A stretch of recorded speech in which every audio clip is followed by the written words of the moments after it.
Buenas noches amigos y bienvenidos a una edición más de Enfoque. Enfoque esta semana tiene un formato un tanto especial porque va a estar compuesto por dos entrevistas.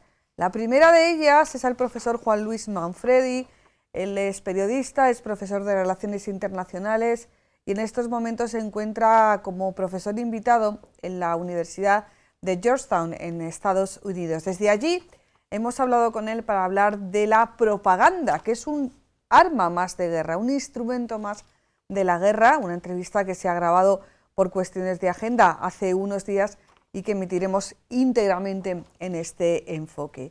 Y después vamos a hablar con Teresa Ruiz. Ella es psicóloga, es colaboradora de esta casa, concretamente del programa La Tarde Contigo, desde hace mucho tiempo. De ella es ese espacio que se llama Mal Tiempo, Buena Cara, y con ella vamos a hablar de las secuelas de la guerra.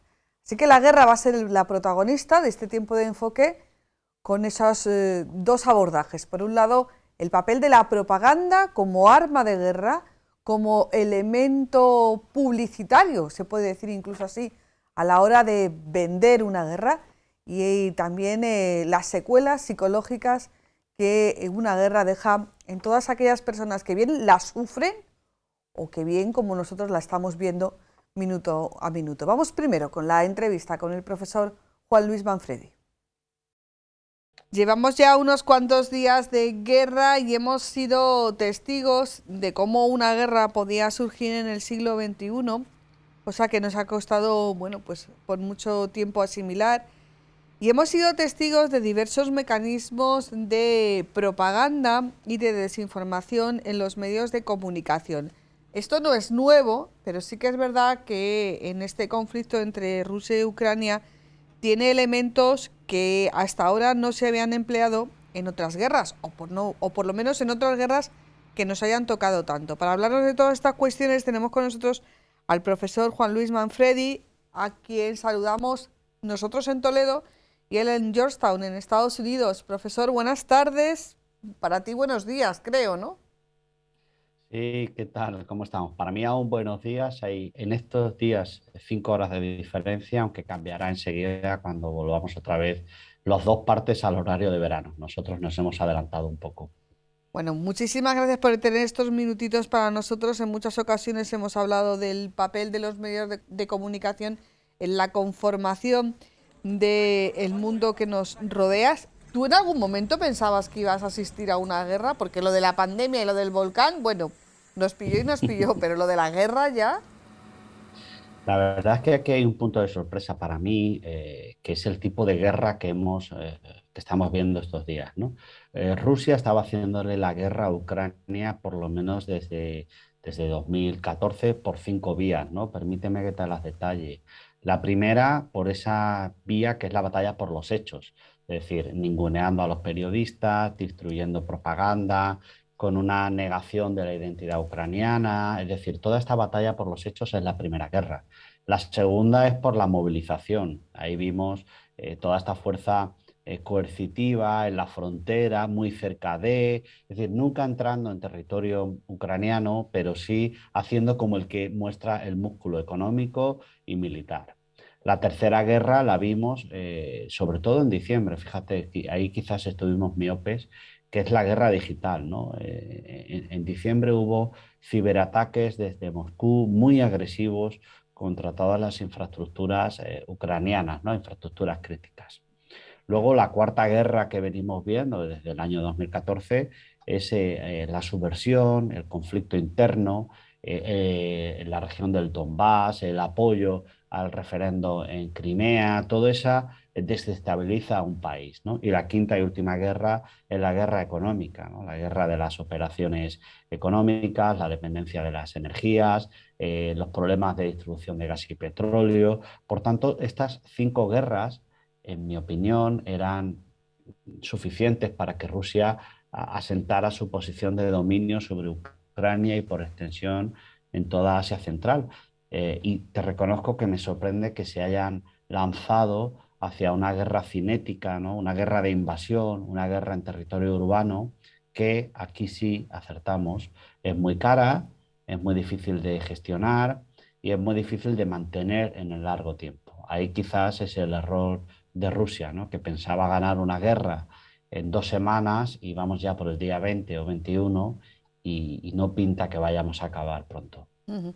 ¿Y cuál de estos 5 tipos de guerra hace más daño, Juan Luis?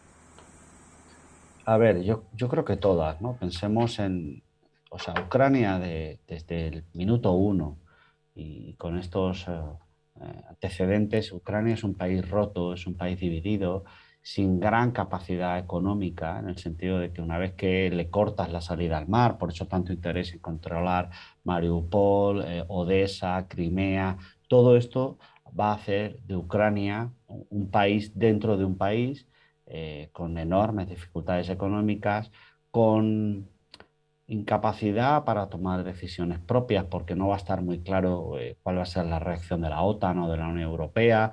Es decir, en la práctica Ucrania es un país vasallo de Rusia y sin capacidad para forjar su destino, ¿no? Esto es lo que diferencia la condición de país de un Estado subsidiario o de segundo nivel, ¿no? Para mí, Ana, si me permites, la tragedia es humanitaria, ¿no? Estamos ya en 3 millones de refugiados. Se calcula que vamos a duplicar esa cifra de aquí al verano. Esos son 6 millones de familias huyendo con una maleta. Bueno, pues eso es una tragedia enorme, porque todo lo económico tiene solución. Lo personal, lo familiar, ahí vamos a ver, bueno, Mm. pues enormes problemas. Bueno, vamos a centrarnos en el tema de la desinformación, de la propaganda. Esto no es nuevo, pero ¿qué herramientas hay nuevas en este conflicto? O por lo menos que las vemos de una forma más clara o peor, que no las atisbamos, vamos, ni de lejos. A ver, yo creo que en todos los conflictos hay tres esferas a la vez operando y hay que saber en cuál estamos, ¿no? Estamos en la esfera de la diplomacia, que tiene que ver con las relaciones políticas que se mantienen bueno, entre profesionales, los diplomáticos y a alto nivel, los presidentes.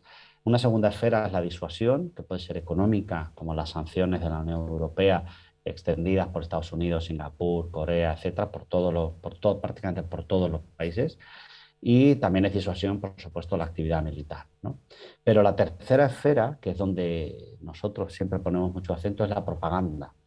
Es muy difícil saber y conocer el estado de la guerra porque no hay periodistas sobre el terreno, porque literalmente los matan, porque no hay mucha capacidad para informar con libertad. Estos días hemos visto esas imágenes de una periodista rusa lanzándose a enseñar un cartel y bueno, yo auguro un futuro muy complicado para esta mujer periodista, ¿no? ¿Qué es novedoso, ¿no? en la propaganda rusa? Bueno, la propaganda rusa está siguiendo un modelo muy, muy convencional, ¿no? A través de los grandes medios, Russia Today, Sputnik, los medios locales, dirigida claramente a su audiencia, a su parroquia, a los rusos. Esto tiene un éxito razonable porque el estado de medios, el estado de los periódicos, el estado de la libertad de expresión en Rusia, pues es inane. En este momento Rusia es un país dominado por esos medios públicos o estatales o estatalistas y no hay un sitio para el debate, para la crítica. Hemos visto, aunque sea una anécdota, no se le puede llamar guerra, hay que llamarle operación especial y si no, pues hay una amenaza de, bueno, pues de multa, cárcel o lo que fuera, ¿no? Por tanto, para la audiencia rusa, la, la propaganda aún funciona bastante bien, ¿no? Claro, la consecuencia lógica de Rusia es cortemos todas las conexiones con el exterior, todas las conexiones con la realidad, si me lo permites, que incluye las redes sociales, incluye, recientemente era Instagram también, incluso, ¿no? Es decir, todo lo que tenga el mínimo contacto con el exterior, fuera. ¿Cuál es la propaganda que dirige Ucrania? ¿Qué es lo que estamos viendo con Zelensky? ¿Qué es lo novedoso? Bueno, pues estamos viendo un modelo completamente distinto, que es un modelo basado en un liderazgo político muy fuerte, muy poderoso, con una persona que se ha quedado en Kiev y que por eso puede contar en primera persona la guerra. Así la veo, así, esto es lo que está sucediendo, aquí estamos en el gabinete. Esto permite personalizar el relato de una forma espectacular, ¿no? Asimismo, yo creo que Zelensky ha acertado a la hora de intentar contar una historia personal, ¿no? Es decir, recordemos que Zelensky no es solo un actor, esto se nos olvida, no es solo un actor, es también un guionista, es un productor.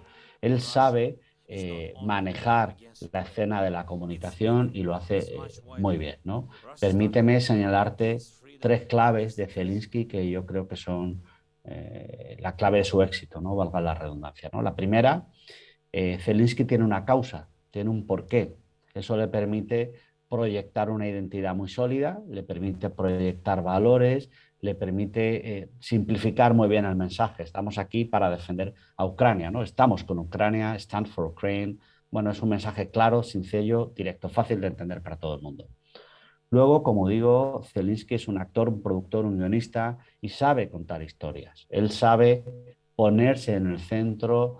Estamos aquí defendiendo la ciudad de Kiev, estamos aquí para defender, queridos compatriotas, si tú estás, yo estoy. Es decir, son historias, no son panegíricos desde la estructura piramidal de arriba abajo, ¿no?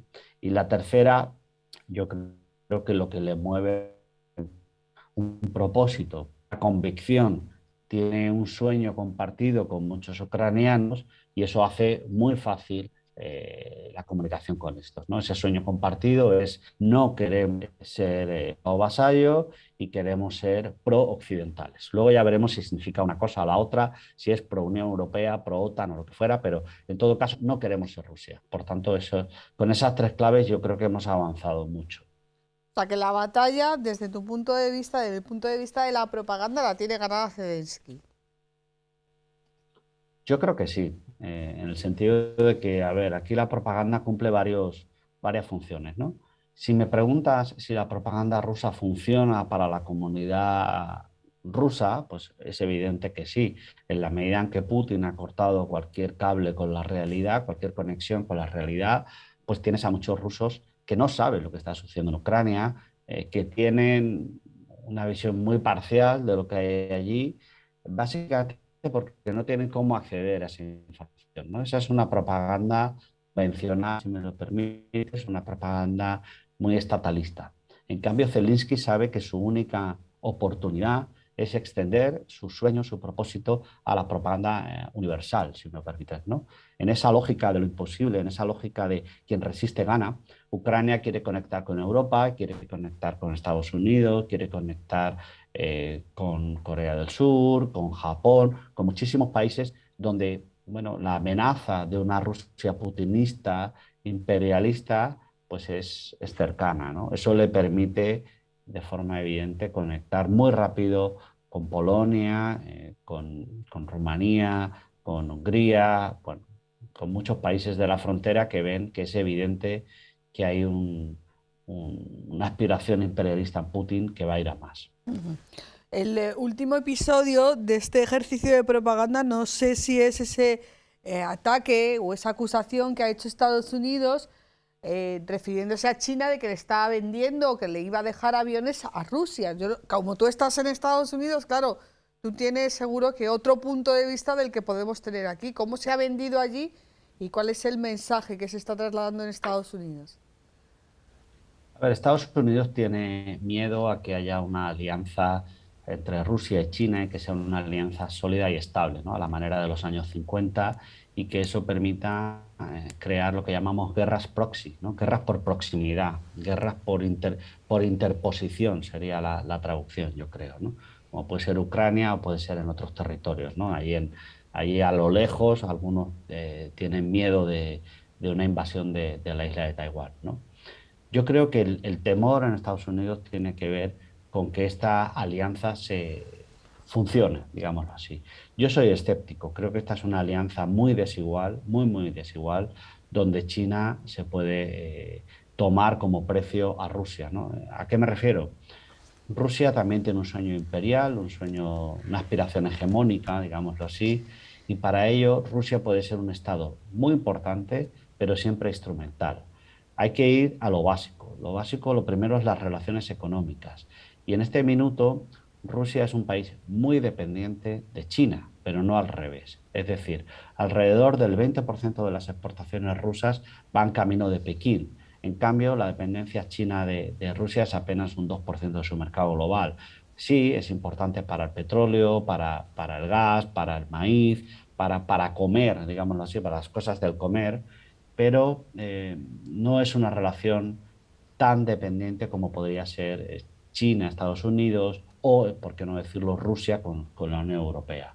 Por tanto, en mi opinión, la propuesta norteamericana o el mensaje norteamericano es cuidado que esa alianza puede ir más allá y puede ser más grave. En cambio, yo creo que hay que ser un poco prudentes porque esa alianza para mí es puramente instrumental. China puede apoyar, pero nunca se va a imbuir en una guerra que no es la suya, que tendría un elevadísimo coste en temas de sanciones y, por tanto, bueno, esa venta de armamento, bueno, está dentro de las reglas de comercio internacional. No miremos más allá, que no es el momento. Bueno, dos cuestiones más, no te quiero tampoco quitar mucho tiempo. Como estás en Estados Unidos, pues y como también estás en España, entendiendo que sigues la actualidad española, no sé muy bien cuándo duermes, luego otro día me lo comentas. Seguro que estás viendo el tratamiento informativo que están haciendo las televisiones, vamos a centrarnos en televisiones de este conflicto. Tenemos muchas historias humanas, muchas historias de solidaridad, muchas historias que terminan bien, con testimonios en fronteras, gente que se coge la furgoneta, se va allí, se trae. Dos cuestiones. ¿Esto se está haciendo igual en Estados Unidos? ¿Y esto va a fijar el relato de cómo quedará para la historia esta guerra? Yo tengo mis dudas. A ver, yo creo que nosotros los europeos tenemos una visión muy distinta de la guerra. Es decir, nosotros compartimos miles de kilómetros de frontera con Rusia, desde arriba del todo, desde Finlandia hasta el Mar Negro. Es decir, estos refugiados, hoy ya 3 millones, insisto que serán el doble al final del verano, literalmente huyen a pie y por eso se les puede esperar en la frontera. Hay una historia humana muy cercana. En Estados Unidos, en cambio, lo que yo observo es una relación más política, más de reconocimiento, no hay por qué negarlo también, ¿no? El otro día Biden, en el debate sobre el Estado de la Unión, invitó a la embajadora de Ucrania en Washington, que es un acto diplomático simbólico muy relevante, porque es una forma de dar visibilidad a una causa y cada año se elige una, pues este año es Ucrania. Está muy presente Ucrania en todos los balcones, en todas las banderas, en todos los sitios, pero no hay ese punto de historia humana, básicamente porque Estados Unidos, y esa es la gran paradoja de la globalización, es un gran país aislado, porque tiene dos grandes océanos a izquierda y derecha y le permite no tener esa frontera directa, por tanto no tener ese problema directo de ver que llaman a tu puerta a 3 millones de personas. Pero ¿estás de acuerdo con el relato que se está haciendo parte de los medios españoles y también compartido con los medios europeos? Bueno, yo creo que es una situación de enorme impacto para la audiencia. ¿En qué sentido? Tenemos 3 millones de personas que están literalmente tocando nuestra frontera y que huyen de un país asolado por una guerra. Más aún cuando estas guerras, esta en particular, es una guerra en territorio urbano, lo cual nos deja un relato de destrucción gigantesco, ¿no? Las fotos que veo de Mariupol o que veo de Gerson o que veo de algunas otras ciudades ofrecen un entorno de destrucción espectacular, ¿no? Yo creo que eso es lo que más está incrementando nuestra sensibilidad, ¿no? También, por qué no decirlo, hay una cierta relación vecinal que hace que haya una sintonía, una empatía mucho más fácil que con otros conflictos de otras latitudes. La cercanía y la empatía pues también están relacionadas. Bueno, pues Juan Luis, muchísimas gracias. Yo creo que siempre lo hemos comentado, hay asignaturas, hay ámbitos de la enseñanza que se pueden hacer con un periódico, en vez de llevar libros de texto. Hombre, son necesarios los libros de texto, pero se pueden hacer con el periódico en la mano. Yo me imagino que no sé si tu asignatura la impartirás con el periódico, con cualquier noticiero abierto, ¿no? No me cabe duda, yo creo que además es una de las obligaciones que tienen aquí mis estudiantes, es a seguir la actualidad, porque por ahí van mis preguntas, por ahí van mis exámenes, por ahí van mis ánimos de conocer la realidad internacional. Yo creo que hay que tener siempre perspectiva económica, sociológica, demográfica, económica, por supuesto, pero hay que también saber dónde estamos, en qué mundo vivimos, ¿no? Hay un conflicto abierto, una invasión, una agresión rusa contra Ucrania, hay que saber por qué, de dónde viene, cuáles son las consecuencias. Hay que saber también cuál es el interés de los movimientos de China o de Irán. Hay que saber por qué o cómo, en qué momento está Estados Unidos, si se puede permitir una participación militar más activa. Es decir, conocer la actualidad nos va también a permitir impulsar un conocimiento, si me lo permites, inductivo de las relaciones internacionales. Bueno, ¿cuándo vuelves? Bueno, de momento estamos aquí, hay que acabar el curso y disfrutar un poco también de la experiencia americana, que ahora llega la primavera, hay que aprovecharla, que el invierno no ha sido largo. Bueno, pues muchísimas gracias, Juan Luis. Buenas tardes. Muy bien, muchas gracias a ti por llamar. Bueno, pues ya hemos escuchado al profesor Juan Luis Manfredi, hemos visto esas imágenes aterradoras de la guerra y también cómo algunas de esas imágenes son utilizadas de forma propagandística, ¿no? Bien para un bando y bien para otro bando. Pero los que están en medio son personas, hombres y mujeres como nosotros, que un día se levantaron en un país en guerra. Hombres, mujeres, niños, mayores, todos ellos están sometidos a un estrés provocado por la guerra que genera una serie de secuelas psicológicas. Y sobre ello vamos a hablar con nuestra siguiente invitada. Ella es Teresa Ruiz, es psicóloga, colaboradora de esta casa desde hace muchísimos años y le agradecemos muchísimo que esté con nosotros, no solamente en radio, sino que haya dado ese paso más para estar en tele. Teresa, buenas noches. Buenas noches, Ana. Bueno, qué emoción verte, o sea, vernos, mejor dicho, ¿no? Después de tanto tiempo hablando por radio, ¿no? Nosotras, que siempre hablamos por radio, ¿verdad? Vernos así, bueno, a mí me ha hecho ilusión también verte y estoy muy contenta de estar con vosotros, aunque, bueno, con lo que vamos a hablar, sabes que es difícil. Teresa, yo no sé si calibramos hasta qué punto una guerra, vivir una guerra en primera persona, ya sea como víctima, ya sea como atacante, ya sea como líder o ya sea como persona normal y corriente, deja unas secuelas psicológicas. Sí, Ana, deja secuelas psicológicas además a corto, medio y largo plazo. De este país del que estamos hablando ahora, que es Ucrania, es posible que en unos años, que muchos ni siquiera recordaremos prácticamente dónde está cuando este conflicto haya acabado, hay que tener en cuenta que las secuelas psicológicas sobre la población seguirán para entonces. Hablamos de quizá 10 años, 20 años. En el caso de los menores, que hablaremos después, las secuelas pueden ser incluso a veces de por vida. Así que, bueno, este tema no es baladí, ¿no? Y a medida que la población cada vez se está exponiendo más a niveles más altos de violencia, pues las secuelas y el daño psicológico va siendo cada vez mayor. Hablamos de que en un conflicto como el de Siria, por ejemplo, cuando se ha encuestado a los menores sirios refugiados en campos en los campos, ¿no?, donde ellos están viviendo ahora, hablamos de casi el 26% de los menores desean morir. Son niños que vivieron ese conflicto en determinado momento y todavía están padeciendo las secuelas. Así que imaginaros que esto que para nosotros ahora es puntual va a dejar un daño en la población bastante grande. Tened en cuenta también que cuando este desastre, ¿no?, tan terrible haya acabado, pues esta población va a tener dificultad de acceso a las ayudas psicológicas y psiquiátricas porque su sistema nacional de salud, pues, bueno, va a estar muy en precario, con lo cual ese tipo de consecuencias van a ser aún mayores y con dificultad de intervención sobre ellas. Sí, porque además cuando vuelva la paz a este país, ojalá y Dios quiera que sea pronto, probablemente entre las prioridades a recuperar del sistema sanitario, entre los números primeros del ranking no esté la salud mental, que si algo tiene de común en todo el mundo occidental es que no es precisamente la más beneficiada en los sistemas públicos de salud. Pasa en España, pero pasa en el resto de países europeos.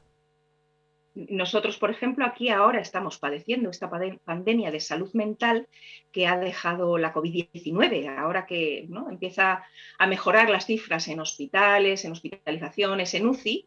Somos nosotros, los psicólogos, los psiquiatras, también los médicos de cabecera, los que estamos viendo el boom que ha dejado después la pandemia, con lo cual imaginaros lo que va a ser un conflicto bélico. Ana, yo digo muchas veces que el ser humano no está diseñado para la guerra. El ser humano está diseñado para padecer un momento de estrés puntual, una situación de peligro, un accidente de coche. Suena muy terrible, ¿no? Pero bueno, presenciar en algún momento un homicidio, incluso una agresión sexual, pero cuando a eso el ser humano puede llegar a adaptarse con dificultad, pero sí tiene cierta resiliencia para algo así, pero cuando el estrés es mantenido en el tiempo, la mente humana no está diseñada para sostener pues, un desastre durante 24 horas al día, durante 2 meses, ¿no? O mes y medio que lleva la guerra. Es ahí donde la mente empieza a quebrarse y las tasas de psicopatología psiquiátrica en la población entonces empiezan a desbordarse. Podemos hablar de que casi 1 de cada 2 personas va a padecer algún trastorno psicológico por lo que está ocurriendo. Y es importante pensar que el ser humano no está hecho para esto. El ser humano está diseñado para vivir en paz y en buena armonía y convivencia y no para los desastres. Independientemente de qué bando estemos, vencedores, vencidos, atacantes, atacados, las secuelas son para todos. Las secuelas son para todos. Hay población que es más vulnerable que las demás, ¿eh? Hablamos de que los niños son la población muy vulnerable en un conflicto bélico. Las personas mayores también, que se habla muy poco de ellas, son población muy vulnerable.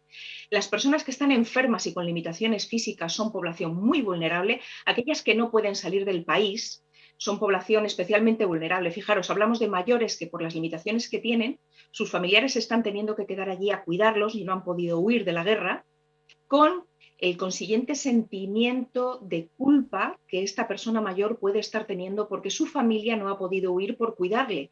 Es decir, que hablamos de un tipo de secuelas también distintas. En las personas mayores, las que están viniendo a nuestros países como refugiadas, hablamos de personas que durante años han forjado una vida, una cultura, un idioma, una manera de entender el mundo, un sistema de valores, y que ahora en el final de su vida, de repente lo pierden todo y tienen que volver a empezar. Y esta adaptación para las personas mayores también es muy dura.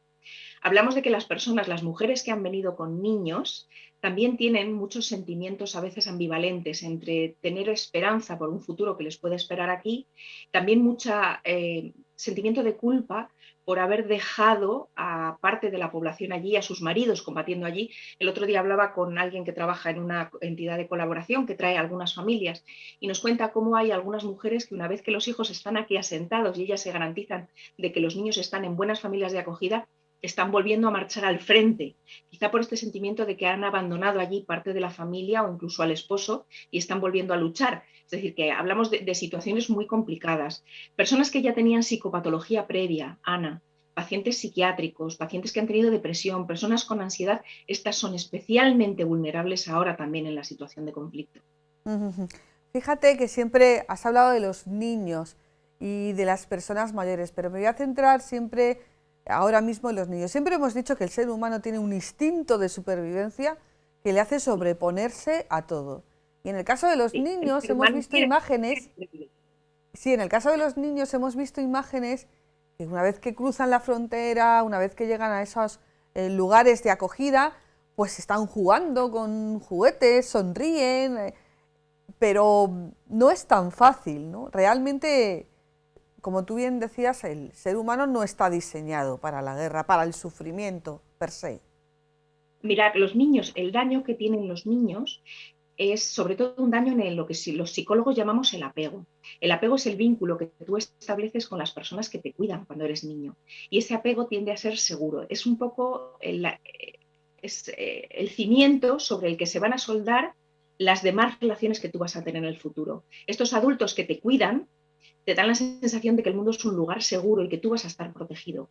Cuando los adultos que te cuidan no protegen al menor, no es porque no puedan protegerlo, sino porque la situación, los adultos ni siquiera se pueden proteger en esa situación y menos van a poder proteger a un niño. Es decir, es un niño que, pues un niño que está viviendo en un búnker, que oye bombas, que está viendo heridos, que ve gente llorar, que sabe que algo terrible está ocurriendo y los padres no pueden protegerlo de esto. Esto deja una herida en el apego que puede durar a lo largo de la vida adulta. Eso por un lado. El niño no entiende tampoco lo que está pasando. Si a los adultos, Ana, nos cuesta entender lo que está pasando, los niños no entienden qué es lo que está ocurriendo, la envergadura de lo que está pasando. Imaginaros cómo sería nuestra vida si un día te levantas por la mañana, Ana, y la casa que conoces se ha destruido. Tu colegio no existe. Los hábitos que tú tenías de ir con tu merienda por la mañana al cole, ver a tus amigos, volver a casa, ver a tus abuelos los fines de semana, ir a jugar al parque, de repente eso ha quedado destruido, todo tu mundo, todos tus hábitos, tus costumbres. El niño no está preparado para afrontar esto, de manera que lo que va a quedar es una sensación de inseguridad muy grande. El otro día hablaba con una paciente que es maestra y tiene ya algún niño, están llegando estos niños, ¿no?, acogidos a España, y nos contaba cómo cada vez que hay, esta paciente me contaba, cada vez que hay un ruido fuerte en clase, un sonido, los niños que son refugiados y que muchos de ellos han vivido en un búnker, se agachan, se ponen en posición fetal, tiemblan y se esconden debajo de las mesas, por ejemplo. No soportan oír ruidos de aviones, también se asustan con ello. Es decir, que aunque tú veas al niño que está jugando, riendo, porque el niño quiere sobrevivir y tiene derecho a su infancia, hay alguna herida interna que queda. Estos niños, cuando juegan, por ejemplo, reproducen muchas veces el conflicto. Pintan y colorean, pero pintan y dibujan también el conflicto. Es una manera que tienen de exteriorizar lo que ha pasado, con el agravante de los trastornos psicológicos que van a tener las personas que les están cuidando aquí, ¿no? Hace muy poquito también me hablaban de otra niña refugiada que venía en unas condiciones psicológicas relativamente normales dentro de lo que había, pero la madre tenía un trastorno de estrés postraumático y la madre, por ejemplo, no hablaba, y no hablaba a una niña de 4 años. Entonces, imaginaros, no solo es lo que has vivido, sino ahora cuando llegas también, bueno, la persona que te cuida, la dificultad que tiene también para cuidarte. Así que, bueno, pues son una población especialmente vulnerable, Ana. Estamos hablando de las víctimas de la guerra, pero aquellas personas que por las circunstancias que sean les tocan el bando atacante, los militares del ejército ruso, los propios rusos, también lo están pasando mal, ¿no? Sí, sí. Hablamos también de que la información que a nosotros nos llega han marchado, ¿no? Les han metido en esta guerra también bastante desinformados y quizá con una expectativa de que la población les iba a recibir bien, y no está siendo así. Los soldados también padecen mucho trastorno de estrés postraumático. Lo hemos visto en otras guerras. La Segunda Guerra Mundial generó una gran cantidad de casos de psicopatología. La guerra de Vietnam, por ejemplo, después de ella, con los soldados americanos que combatieron allí, se hicieron los primeros grandes estudios sobre la psicopatología de los soldados. Y este tipo de personas, cuando vuelven a sus países de origen, también arrastran mucho conflicto psiquiátrico y con un cierto nivel como de deshonra, Ana. No es lo mismo volver de la guerra, ¿no?, volver del frente habiendo perdido una mano, que uno es como un herido de guerra y parece casi como que tiene cierto prestigio social, que volver herido en la mente, ¿no?, con un poco el tabú que existe acerca de las enfermedades psicológicas, sabiendo además que las enfermedades psicológicas se padecen siempre en silencio, ¿no? Son patologías que los soldados van a padecer una vez que vuelvan a sus casas, probablemente durante años y muchas veces en silencio o con la vergüenza de estar herido pues eso, en el corazón, ¿no?, o en la mente, y no en el cuerpo. Bueno, vamos a situarnos en nuestro país. Ya has dicho algunos casos. Aquí en Toledo ya tenemos también niños ucranianos que van al cole, están intentando adaptarse. También el otro día nos contaban una anécdota en el sentido literal de la palabra, desde luego no para nada graciosa, porque nos decían que en uno de los colegios donde hay niños ucranianos, en un momento determinado saltó la alarma sin saber muy bien por qué, y los niños entraron en un ataque absoluto de pánico, porque claro, no sabían lo que pasaba. El sonido de la alarma para ellos...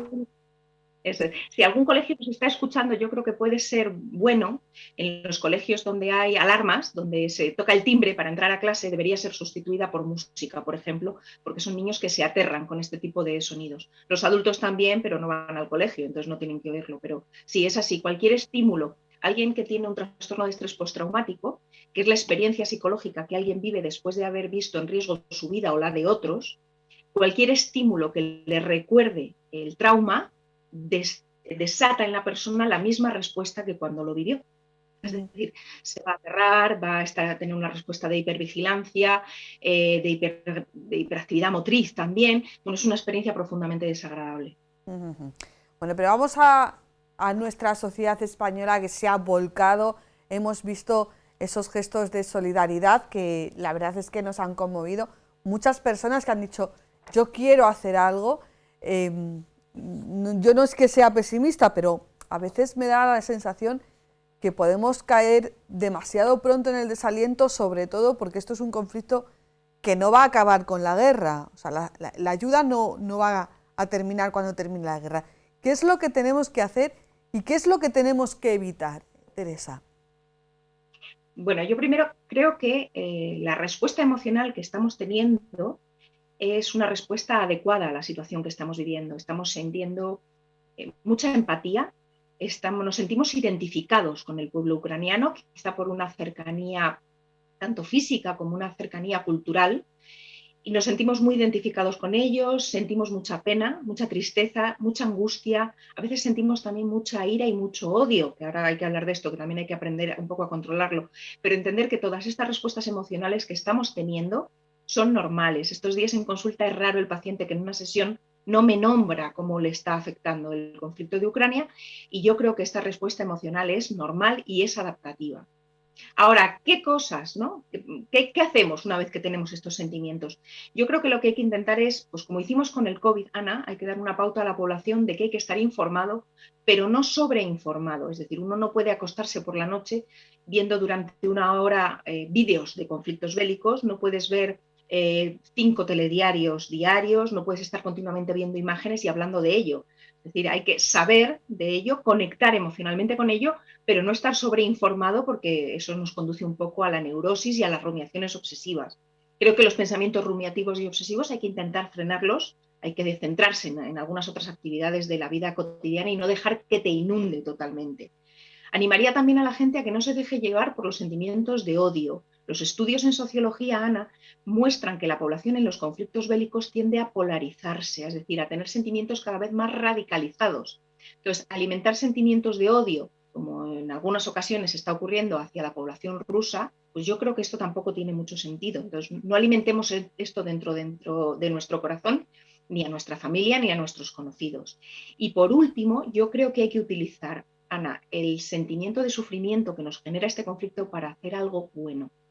Tú y yo hablamos mucho siempre de hay que aprender a sufrir bien. No consiste en evitar el sufrimiento en la vida, sino saber darle un sentido. Así que yo creo que las respuestas de ayuda y de solidaridad, hablábamos tú y yo en el programa de radio de poder rezar por la población ucraniana, unirnos, ¿no?, al Papa Francisco cuando se hacen actos especiales por la población ucraniana, yo creo que es muy bueno en el caso de los creyentes. Y los demás, pues hay que intentar colaborar en todas aquellas actividades que haya hacia el pueblo ucraniano. A veces, pues eso, participando en un festival donde sabemos que el dinero va recogido para Ucrania, cuando hacen recogidas de alimentos.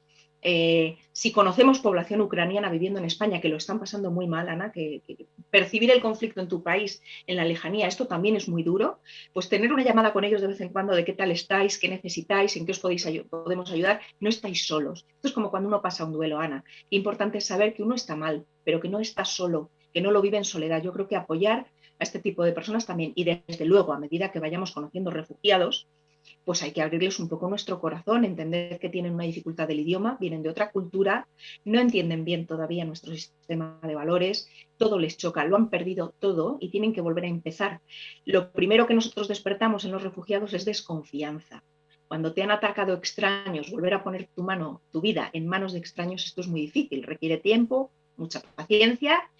Y bueno, poco a poco nos irán conociendo y saber que estamos ahí, que estamos disponibles para ellos, pero ir dejándoles un tiempo de margen también para que se vayan aclimatando, ¿no? Y ser especialmente acogidos. El otro día me hablaba una paciente de que en clase de una de sus hijas había llegado un niño ucraniano y en los últimos 15 días le habían invitado ya a 3 cumpleaños, ¿no? Como tener una actitud de acogida hacia ellos, de abrirles un poquito el corazón y bueno, pues darles tiempo para que se vayan aclimatando. Sí, yo creo que es importante también lo de darles tiempo, que tampoco hay que avasallarlos, ¿no? Que no apabullarles, ¿no?, con nuestra presencia. La presencia sí, pero bueno, dejarles también que respiren, que aunque para nosotros sea una buena nueva, que seamos capaces de ayudar, no hay que olvidar nunca que ellos vienen de una tragedia. O sea, su sonrisa no puede salir de una forma tan espontánea, quizás como salga la nuestra, aunque ojo todo lo que llevamos, Teresa. Llevamos la pandemia, llevamos un montón de noticias, bueno, un volcán, Filomena, que también causó mucho estrago, hemos tenido la huelga de transportes, esas crisis de las materias primas. Estamos en un momento, clínicamente, ¿cómo está la sociedad española? Fíjate, yo creo que estamos pasando, después de todas estas tragedias que hemos vivido, Ana, estamos pasando de tener un sentimiento de seguridad vital, estamos aceptando la idea de que la realidad es cambiante, que es insegura, que uno puede poner mucho de su parte, pero hay veces que hay cosas que ocurren y que frente a las estrategias de control funcionan mejor las de adaptación. En vez de tener todo controlado, es mejor pensar que poco a poco las cosas que vayan ocurriendo tendremos que adaptarnos y también dar muchas gracias por lo que tenemos y bueno, pues por las veces que hemos sobrevivido, ¿no?, a todas estas tragedias y lo afortunados que somos también en algunos otros aspectos. Yo creo que no hay que caer en el victimismo ni en el derrotismo. Creo que es importante mantener la esperanza en estos tiempos de incertidumbre, pensar que las cosas van a ir bien, que el ser humano también tiende a la bondad. Cuidadito con esto de la guerra que nos va desesperanzando y teniendo una imagen de que el ser humano, bueno, pues que está, bueno, estamos heridos, evidentemente, pero sí tenemos esperanza, de que, bueno, podremos hacer las cosas mejor, saldremos adelante. Ucrania en algún momento va a ser reconstruida. Esto probablemente unificará mucho más el sentimiento europeo de pertenencia, ¿no?, al grupo de los europeos. Y que, pues para adelante, Ana, sin victimismos y sin dramas y siguiendo caminando. Desilusión puede, desesperanza nunca, ¿no? No, desesperanza no. La esperanza es lo más dañino en el ser humano porque es lo que induce además todos los episodios depresivos. Y yo creo que hay que saber mantener la esperanza no solo cuando las cosas nos van bien, sino también cuando nos va mal, como una actitud vital y como un valor en la vida de la persona, de pase lo que pase, sigo manteniendo la esperanza de que todo en algún momento irá bien. Pues muchísimas gracias, Teresa Ruiz, psicóloga, la voz y hoy ya la imagen de Ama el Tiempo Buena Cara. Queríamos contar contigo en este espacio, en este enfoque, porque precisamente también transmites tú mucha esperanza desde tu conocimiento científico, pero también desde tu vivencia personal, y eso yo creo que era bueno compartirlo también con los telespectadores de Canal Diocesano. Muchísimas gracias, Teresa. Un abrazo y buenas noches a todos. Y a todos ustedes llegamos al final de Enfoque y para terminar pues vamos a ponerles algunas de esas imágenes, de algunas de esas instantáneas que ya hemos recibido en Toledo, de esas historias que tienen como protagonistas a los niños ucranianos y que están saliendo bien. Así que yo creo que es buen momento para recordarlas. Con esas imágenes les dejamos. Hasta la semana que viene. Buenas noches. Faltaba un conductor para una de las 6 furgonetas que emprendían este viaje y no se lo pensó.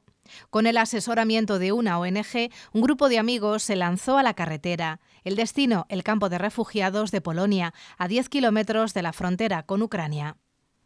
Y el sitio es pues terrible, el sitio es terrible. Es ver a gente que lo ha perdido todo y que no saben qué hacer con su vida, no saben qué va a pasar con ellos a partir de ahora. Llegaron cargados de medicamentos y allí les esperaban 40 personas que huían de las bombas y del horror. Primero transmitirles seguridad porque somos desconocidos, que llegamos allá a cogerles y les metemos en furgonetas, aunque hay mucho control en la frontera y no le entregan a nadie sin un control y sin tal, pero que hay gente terrible que hace cosas terribles en situaciones como esta. A la vuelta, solo las paradas imprescindibles para estar a salvo cuanto antes y poder descansar, pero el viaje no acaba al bajar de la furgoneta. Esta pulsera, que incluye un código con los nombres de los refugiados recogidos, les mantiene unidos. Que supieran que esto no era un envío de mercancías, sino que lo que queríamos, pues es que somos otra cosa, ¿no? Queríamos saber quiénes eran y cómo estaban y que han perdido y hay que recomendarles cosas y seguir ahora mismo en contacto con ellos para ayudarles en lo que podamos. En sus rostros hay satisfacción por la misión cumplida.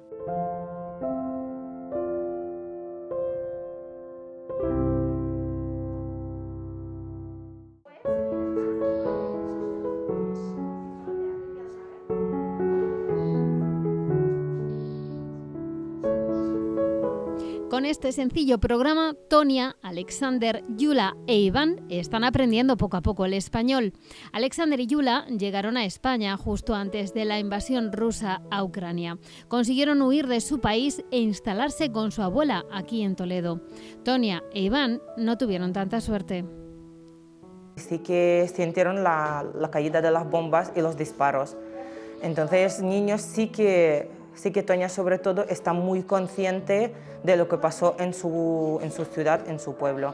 Ellos llegaron aquí, abuela, la madre y los muchachos. El padre no podía ir y el abuelo se ha quedado también en Ucrania. Entonces, lo que son 4 de la misma familia. Ahora los 4 forman parte de la gran familia que es el Colegio Divina Pastora, donde poco a poco se van adaptando a las rutinas escolares. Lo más difícil ha sido sin duda el idioma. І язик тобі як здається, тяжким чи легким мова? Середньо. Тяжкий, легкий. Tiene ratos que es difícil y hay ratos que es fácil. ¿Y язик как? Нравится? ¿Учишь? Язик мені подобається, іноді учу з Тонією. Sí, le gusta lengua y está estudiando con Tonia. Pero cuentan con la ayuda de Karina. Llegó a España desde Ucrania hace 20 años y ahora colabora como traductora para facilitar la integración de todos ellos en esta complicada situación de sus vidas. La verdad es que ha sido muy bonito verles cómo han ido confiando, abriéndose y descubriendo pues a las personas, al colegio, y cómo se les ha ido cambiando la cara según iban pasando los días. Ha sido pues muy gratificante, la verdad. Poco a poco van sintiéndose más tranquilos y acogidos en este nuevo entorno que jamás imaginaron que pudieran vivir. Tonia y Alexander cursan segundo de la ESO y son más conscientes de la situación que vive su país. Agradecen tanta solidaridad y valoran lo que la vida ahora les ofrece. Из предметов креслення и технология, а из школы учителя. Que le gustan mucho los profesores, que se porta muy bien y que está muy tranquila. Чи є різниця між їжею нашою, українською і іспанською? Є. І яка тобі більше подобається? Іспанська. Dice que sí, pero que le gusta la comida española. Yula e Iván, aún en tercero y cuarto de primaria, absorben cada información y cada detalle de cuanto les rodea. Les encanta la ciudad. Toledo, mixto. Sí. Sí. Y escuchen lo rápido que aprenden. Hola, buenos días, buenas noches. Сейчас, наверное, sí, no sé. Es la grandeza de los más pequeños, se adaptan a cualquier situación y siempre con una sonrisa, a pesar de ser testigos de una guerra que los ha tocado demasiado cerca. Su mayor deseo, volver a su hogar. Hay gente que sí que quieren volver, muchas. Yo hablo con los refugiados y quieren volver. La mayoría de ellos porque no deja de ser su casa, no deja de ser su idioma, no deja de ser su pueblo, su cultura, su comida incluso. Pero va a haber gente que no va a tener dónde volver. Va a haber gente que sí que van a volver para reconstruir su país, para levantar los edificios, los colegios, los hospitales. Pero hay gente que van a tardar de volver. En este colegio se les está ofreciendo una atención individualizada, sobre todo en los primeros días, para que aprendan el idioma y puedan así comunicarse. Todos los días tienen una sesión y tanto alumnos como tutores se involucran personalmente en que su estancia aquí sea lo más fácil posible. Pero juegan con ventaja, y es que en el Divina Pastora no son los únicos alumnos extranjeros que han necesitado un aporte extra de ayuda. La acogida de todos, es verdad que al ser una situación especial, pues era como se han volcado más, ¿no? Han intentado acogerlos con más cariño, pues intentando decirles que aquí están bien, que no pasa nada y que les vamos a ayudar a salir adelante en lo que podamos. Así se forman las buenas personas, desde pequeños aprendiendo que la solidaridad y la humanidad es la mejor de las lecciones que podemos aprender, como algo habitual e interiorizado en nuestro aprendizaje.